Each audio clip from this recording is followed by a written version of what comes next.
chegamos. Chegamos, amigo, e aí? E vocês já têm história com o Ícaro. Sim, porque assim, gente, eu e o Fih, nós somos um casal de 13 anos juntos, né? Metade desse relacionamento, a gente viveu nas boates de São Paulo, principalmente na Blue Space. Que é uma das maiores, Acho que é a maior casa a maior de show. casa de show de drags do mundo, eu diria, né? Não, mas a é estrutura. mesmo. É tida como o melhor palco de show de drag pra se fazer show no mundo. Olha. Chique. E aí a gente não tinha pra onde ir, porque motel era caro.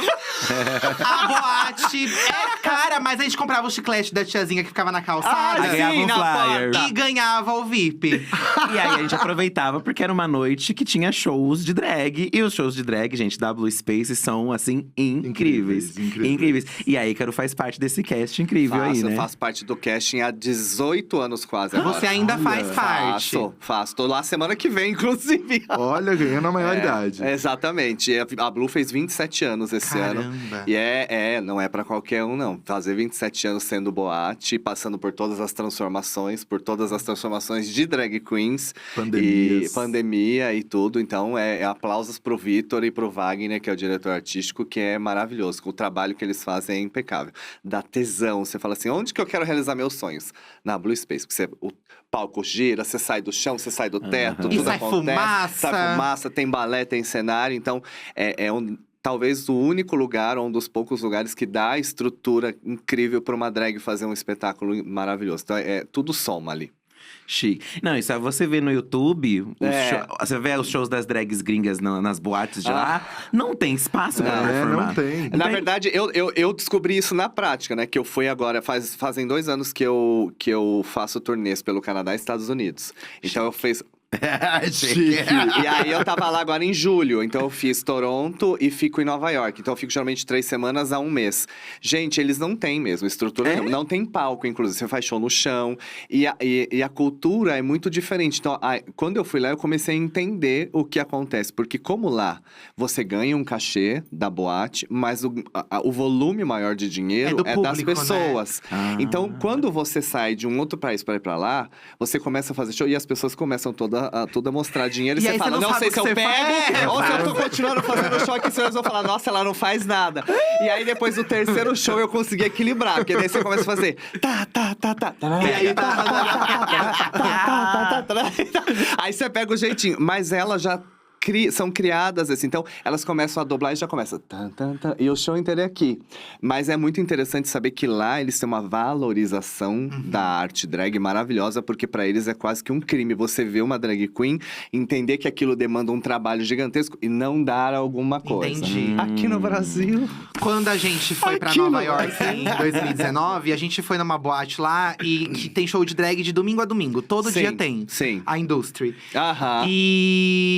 E cada dia é de um jeito, assim. Sim. E aí teve um dia que a gente foi que era bateção mesmo, assim. Elas se jogavam, Aham. tudo. E o palco era muito precário. Exato. Muito pequeno. E… Não tinha nesse caso, você lembra? E a gente… Elas se penduravam nas estruturas. Mas é assim, lá é assim Subiam mesmo. nos sofás, as pessoas sentadas lá subiam nos sofás do lado das pessoas. E a gente até comentou da Blue Space, a diferença.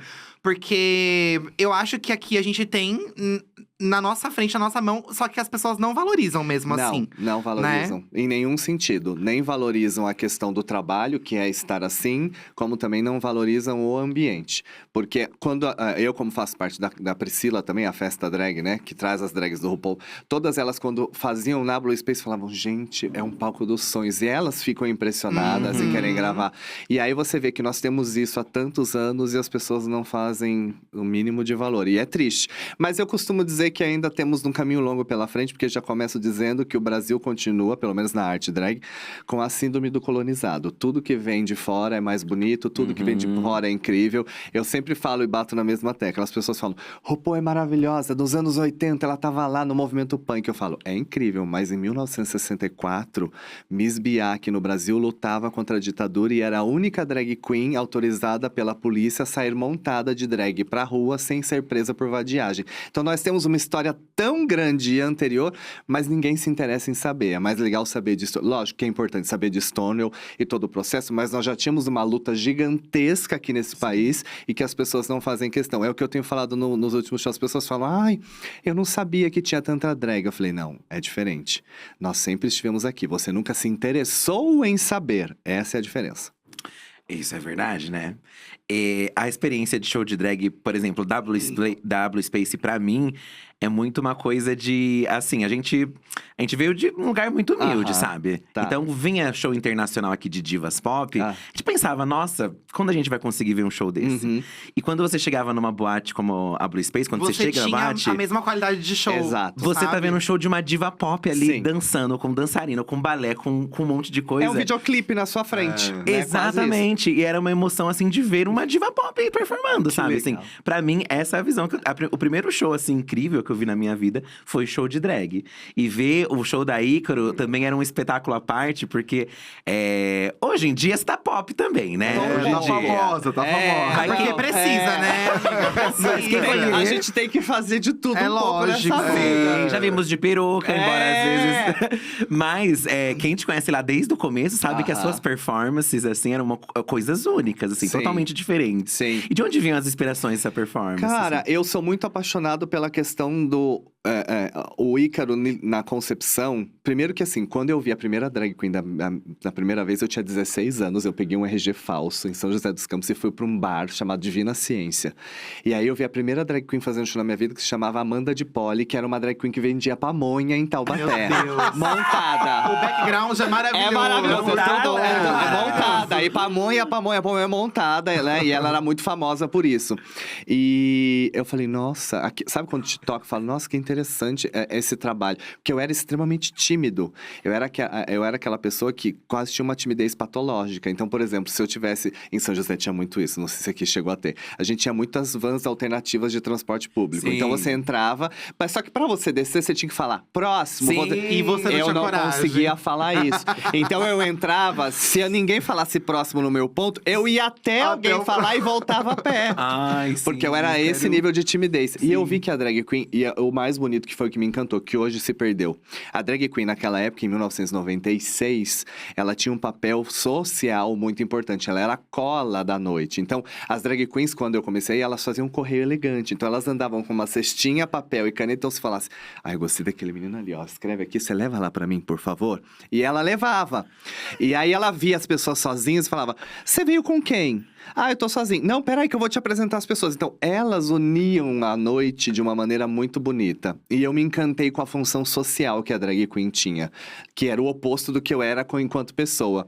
E aí, quando eu falei, vou pensar… E a minha drag não foi no susto. Igual todo mundo fala, tava aqui meus amigos, vamos se montar. E aí virou, não, o meu eu falei, quero fazer isso. Então, eu fiquei um ano pensando qual seria a minha estética, o que eu falaria, qual seria a mensagem. Então, o Ícaro é sempre muito ligado à mensagem. Por isso que eu sou conhecido hoje por ser dramático teatral. Sim. Os meus shows são sempre pensados para ter uma mensagem, seja de qual for, de existência humana, especialmente. Ciúme, amor, traição, desejo, enfim. Eu sempre tento colocar uma mensagem e levar uma reflexão. E acabou que, na minha época, quando se falava em androginia, que tinha o Vitor Piercing, que foi o pai da androginia aqui no Brasil, né, de drag queen, e depois a Dani Coach junto comigo.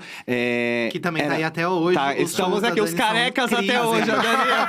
Os shows da Dani são incríveis. A Dani, eu falo que é um videoclipe real você assistir. E aí a Dani pegou esse lado mais glam, fashionista e um pouco mais agressivo pela movimentação. E eu vim pro lado oposto, do doce, do teatral. Mas quando se falava em androginia, antigamente era assim, a gente só era chamado pra fazer show em Halloween. Era muito difícil chamarem a gente pra fazer outras coisas. E eu lembro que quando eu cheguei em São Paulo em 2004 pra fazer show, já fazia desde 2000, mas eu entreguei meu CD pro Jay e eu fiz Gone do N-Sync. Lembro disso até hoje. Por quê? Porque eu entreguei e falei, minha música, que era CD, eu peguei o final da fita, gente. A gente colava a fita cassete pra Isso editar. é uma coisa Eu peguei muito… tudo. Isso é uma coisa muito engraçada. As drags, elas tinham um show seu no próprio CD. show. E Não, depois é o elas nosso vendiam… CD. Eu vendia E horrores. vendia no final da boate, porque a gente horrores. queria aquele remix que não Exato. tinha. E você não encontrava essas tinha. músicas em nenhum lugar. Não, E aí mas, você comprava. Mas eu vou falar pra vocês que era o pior. As pessoas não têm noção. No começo mesmo, que eu comecei, a gente ficava com o rádio, com o REC na ponta aqui, ó. E ficava quase que 5 horas ou 3 horas esperando a música que você queria. Aí quando começava você fazer, ai, consegui. Aí você ficava assim, ó, não tenha nada, não tenha nada, seja limpa. Porque às vezes no meio da música Sim, vinha a propaganda. Sim. Não sei que Rádio, FM. não Aí sei. eu falava, ai, que droga, vou ter que esperar de novo. E era assim que a gente conseguia as músicas. que E quando bizarro. dava erro, tinha que cortar a fitinha pra colocar toda uma edição. Então eu peguei tudo isso. Aí o CD, a gente fazia uns CDs com as nossas músicas de show, vendia exatamente por isso e tal. E aí eu lembro que eu entreguei meu CD, fui trocar de roupa. Aí o DJ veio e falou assim: eu acho que você entregou o CD errado. Eu, ai, mentira, abri, eu falei, não, esse mesmo. Ele, você vai fazer música lenta? Falei, vou. Ele, que estranho. E saiu. Então foi assim, era uma luta, porque as pessoas não estavam acostumadas Não a androginia a fazer a entendiam. coisa lenta, doce, que era muito agressivão, meio Marilyn Manson de ser, Sim, sabe? sim. E assim foi. Chique. É muito legal isso falando da cola da noite mesmo, É. né? Porque antigamente, amigo, aqui as baladas tinha os flyers e era a drag, tinha o DJ, que era o nome principal, mas a drag também tava lá em destaque, a Aham. fotona Sim. dela, sim. Na verdade, nessa época, principalmente de 99 até 2010, a drag foi o grande chamariz das boates. E acho que 2010 pra frente, nós tivemos uma queda e uma perda, principalmente para a realidade do entorno. Ou seja, os DJs começaram a ser os principais quando as drogas começaram a ser mais utilizadas, porque o que nós ouvimos várias vezes, isso eu ouvi de várias pessoas. Eu não gosto de show de drag porque eu tô no meio da colocação, do auge do que eu tô sentindo. Aí quando tem que fazer show para a música, aí eu perco tudo. E aí, então vocês atrapalham a minha diversão. E aí essas pessoas começavam a ir pros diretores artísticos, pros gerentes das boates, pros donos, falar assim, não traz show de drag não, porque elas atrapalham a nossa diversão da noite. E aí as boates, pra não perder o dinheiro, obviamente, começaram a diminuir cada vez mais os shows de drag queens. Porque eu lembro que quando eu cheguei em São Paulo tinha 33 boates Meu LGBTQIA+, Deus. de shows. E aí você vê como foi o funcionamento até hoje. Então, a gente precisa entender também essa movimentação. Então, o DJ começou agora a ser o principal, porque a música e o que ela causa para quem vai se divertir, né? Ficou mais importante do que ver uma arte em cima de um palco. Péssimo.